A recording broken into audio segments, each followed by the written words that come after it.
건전하고 성실한 납세 환경 조성을 위해 오늘도 열심히 뛰는 서울시 38세금 징수과와 함께합니다. 양심 추적 끝까지 간다. 오늘은 서울시 38세금 징수과 이석근 조사관 전화 연결돼 있습니다. 조사관님 안녕하세요. 네, 안녕하세요. 서울시 38세금 징수과에서 근무하고 있는 이석근 조사관입니다. 예, 반갑습니다. 자, 오늘 내용 본격적으로 들어가기 전에 조사관님 축하드릴 일이 있더라고요. 네. 6월에 징수왕으로 선정이 되셨다고 들었는데요. 네. 네, 이게 일단 징수왕이 뭔지 좀 궁금하고 매달 이렇게 서울시에서 징수왕을 선정을 합니까? 네, 우리 38세금 징수과에서는 징수 기준을 정해서 담당 조사관들마다 이제 평가 점수를 반영해서 매월 한 명씩 선정을 하고 있습니다. 네. 그래서 6월에 가장 많이 징수를 하신 거군요. 우리 이석근 조사관님께서. 네네. 네, 혹시 혜택 같은 것도 받으셨나요? 혜택이라고 하기에는 좀 부끄럽지만 네. 부서 입구에 이제 징수왕이라는 타이틀로 커다란 사진이 걸리게 되고 그런 예. 영광이 생기고요. 네. 그리고 이제 팀원들의 축하와 더불어서 예. 이제 소정의 상품권이 좀 지급이 돼서 부서원들과 이제 조촐한 간식을 나눠 먹을 수 있게 되었습니다. 아, 그렇군요. 저도 네. 2주 전인가 제가 38세금 징수과 찾아뵀었는데 문에 네. 정말 크게 걸려 있더라고요. 네. 그렇습니다. 네, 아무튼 축하드리고요. 네, 자, 이 감사합니다. 조사관님께서 그러면 얼마나 많은 체납액을 징수를 하셨길래 이렇게 징수왕으로 선정이 되셨는지, 그리고 그 체납하신 그 세금의 종류가 어떤 이 체납이었는지도 좀 궁금합니다. 일단 제가 6월에 징수한 금액은 한 4억 5천만 원 정도 됩니다. 네. 이제 그 중에 한 체납자가 10년 전에 이제 이혼을 하였는데요. 이제 제가 1년간의 이제 긴 추적 끝에 위장 이혼을 정황을 포착하게 됐고, 이제 신속하게 이제 가택 수색을 실시한 결과 이제 체납자가 현장에 있었고요. 네. 위장 이혼에 따라 이제 고발을 예고하자 현장에서 이제 배우자가 체납액 4억 원을 대기로 납부한 사례입니다. 그리고 또 다른 사례는 예. 체납자가 이제 소유하고 있는 압류된 부동산의 선순위 근저당권에 대해서 10년 이상 된 근저당권의 말소 소송을 통해서 체납자의 부동산을 공매하여 징수한 사례도 있습니다. 예. 그리고 마지막으로 이제 사회 행위에 대한 사례인데요.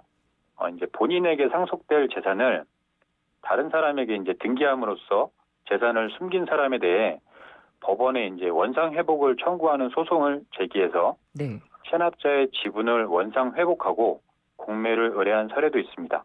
네. 올해에만 사행위에 따른 취소 소송을 한 5건 정도 이제 진행하고 있습니다. 아, 그러시군요. 그래서 말씀해 주신 내용 중에 저희가 오늘은 이제 이 근저당권에 대해서 좀 이야기를 해볼 건데요. 네. 이 세금 체납을 이렇게 근저당권을 이용해서까지 할 거라고는 사실 저희는 생각을 못 했는데 어떻게 이 근저당권을 이용해서 부당이득을 취하고 있었던 건가요? 우선 근저당권이 뭔지 좀 간략히 설명을 드리자면요. 네. 근저당권이란 이제 돈을 빌린 사람이 그 빌린 돈을 담보하기 위해서 돈을 빌려준 사람에게 본인의 부동산에다 근저당권이라는 것을 설정해 주는 것인데요. 네. 이제 추후에 돈을 빌린 사람은 이제 빌린 돈을 받지 못하게 될 경우에 이 근저당권을 근거로 법원에 이제 경매를 신청할 수 있는 권리를 말합니다. 예. 이제 부당이득을 취했던 이번 사례는 이제 폐업 법인이 소유하고 있던 상가에 임차인으로 전세 계약을 체결하고 이제 그 보증금을 담보로 근저당권을 설정해왔으나 이제 주인인 법인이 이제 폐업을 하자 집주인 몰래 이제 제3자하고 월세 계약을 체결하여 자그마치 한 20년 동안 매월 270만 원씩 임차료를 그러니까 한 6억 원 정도 이상을 부당이득을 취하고 있었습니다. 엄청난 금액이죠. 네. 저도 지금 금액이랑 이 수법을 듣고 정말 너무 놀라운데 네. 그러면 이 38세금 징수과에서 어떻게 이 사실을 밝혀내셨는지 그리고 이 사실을 밝혀낸 다음에 어떻게 소송으로까지 이어지시게 됐는지 그 과정도 좀 설명을 해주시죠. 네, 일단 원래 전대차라는 게 임대인의 동의가 있어야 되지만 임대인이 이제 법인이 폐업한 것을 악용해서 집주인의 동의 없이 불법으로 주인 행세를 하고 있었던 건데요. 네. 근저당권이라는 게 아까 말씀드렸듯이 빌린 돈을 담보한다고 말씀드렸는데요. 네. 이제 크게 두 가지 경우가 있습니다. 이제 첫 번째는 본인의 부동산이 이제 압류될 것을 미리 예상을 해서 다른 사람하고 이제 미리 짜고 돈을 빌리지는 않았지만 근저당권만 설정해 놓는 경우고요. 아, 이런 경우에는 서로 짜고 한 거짓 계약은 이제 무효라는 민법 조항에 따라서 법원에 말소 청구를 할 수 있고요. 예. 두 번째는 이제 돈을 빌린 사실은 있지만 그 돈을 받을 수 있는 기간이 보통 10년인데요. 네.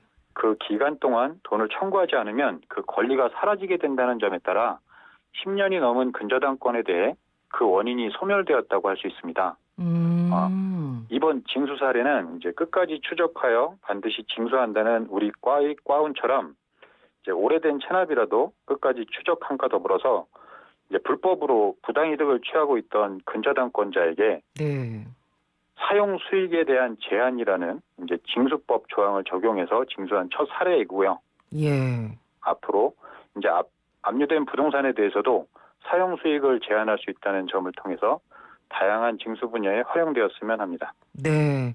아, 그 정말 대단하시다는 생각이 듭니다. 무려 10년 전에 일을 어찌됐건 진위를 파악하셔서 이렇게 네. 체납된 금액을 징수를 하신 건데, 그럼 이렇게 해서 징수하신 체납세금 금액이 아까 얼마라고 말씀해 주셨죠? 조금 전에 사례로 선순위 근저당을 말소하고 공매에서 총 한 7억 원 정도 징수하게 되었습니다. 아, 그러시군요. 자, 이 지금 오늘 말씀해 주신 이 체납자를 상대로 한 소송을 제기해서 이 체납 금액을 이 징수하게 된 사례는 사실 아마 들으시는 분들도 좀 생소하실 것 같습니다. 왜냐하면 네. 우리가 보통 징수 방식으로 생각하는 것들이 뭐 현장에 추적을 나간다거나 압수수색을 한다거나 재산을 압류한다거나 이런 방법만 있다고 생각을 했는데요. 네. 이렇게 뭔가 소송을 제기하는 방식으로 체납 징수가 이루어진다는 건 굉장히 뭔가 발전된 방식이라는 생각이 들거든요. 계기가 있습니까? 이제 체납자들이 나날이 이제 재산을 은닉하는 방식이 교묘해짐에 따라서 저희 38 세금 징수과에서는 이제 새로운 징수 방법을 발굴하는 데 포커스를 맞춰야 한다는 계기가 되었다고 이제 생각을 합니다. 네. 혹시 이 소송 진행하면서 고충은 없으신가요? 소송은 이제 진행 과정에서 이제 수많은 변수가 생기기도 하는데요. 예. 이제 뭐 변론 기일도 참석을 해야 되고 변호사와 상의해야 될 부분도 많고요. 가장 힘든 점은 이제 시간을 많이 투자하고 소모해야 된다는 데 있습니다. 네, 그렇군요. 자, 그러면 끝으로 관련해서 앞으로의 계획이 있다면 한 말씀 해주시죠. 제 개인적으로는 이번 징수항을 계기로 이제 올해 징수항이 될 수 있도록 노력할 거고요. 네. 아무리 이제 오래된 체납이라도 이제 소홀히 하지 않고 끝까지 추적해서 반드시 징수하겠다는 각오를 가지고 이제 성실히 세금을 납부하시는 분들에게 이제 조세정의가 살아있다는 것을 보여드리도록 노력하겠습니다. 올해 그리고 징수항이 되면 연말에 시상하나요? 그거는 아직 계획은 없고요. 이제 과장님이 진행을 하실 것 같습니다. 아, 네네. 이제 마지막으로 한 예. 말씀만 드리면 예. 저희 서울시에서는 이제 8월에 체납세액이 가장 적은 개인 균등분 주민세 체납에 대해서 이제 집중 납부 동료를 준비하고 있습니다. 네. 적지만 소중한 이제 6,170원의 주민세가 밀린 시민들께서는 이제 포털 사이트에서 서울시 세금 납부를 검색하셔서 이달에 미리 납부하여 주시길 부탁드리겠습니다. 알겠습니다. 들으시는 네. 분들은 꼭 챙겨서 납부해 주셨으면 좋겠고요. 조사관님 혹시 그 올해 징수왕이 되시면 스튜디오에 한번 나와주세요. 네, 알겠습니다. 네, 알겠습니다. 오늘 말씀 잘 들었습니다. 고맙습니다. 네, 감사합니다. 네, 지금까지 서울시 38세금 징수과 이석근 조사관이었습니다.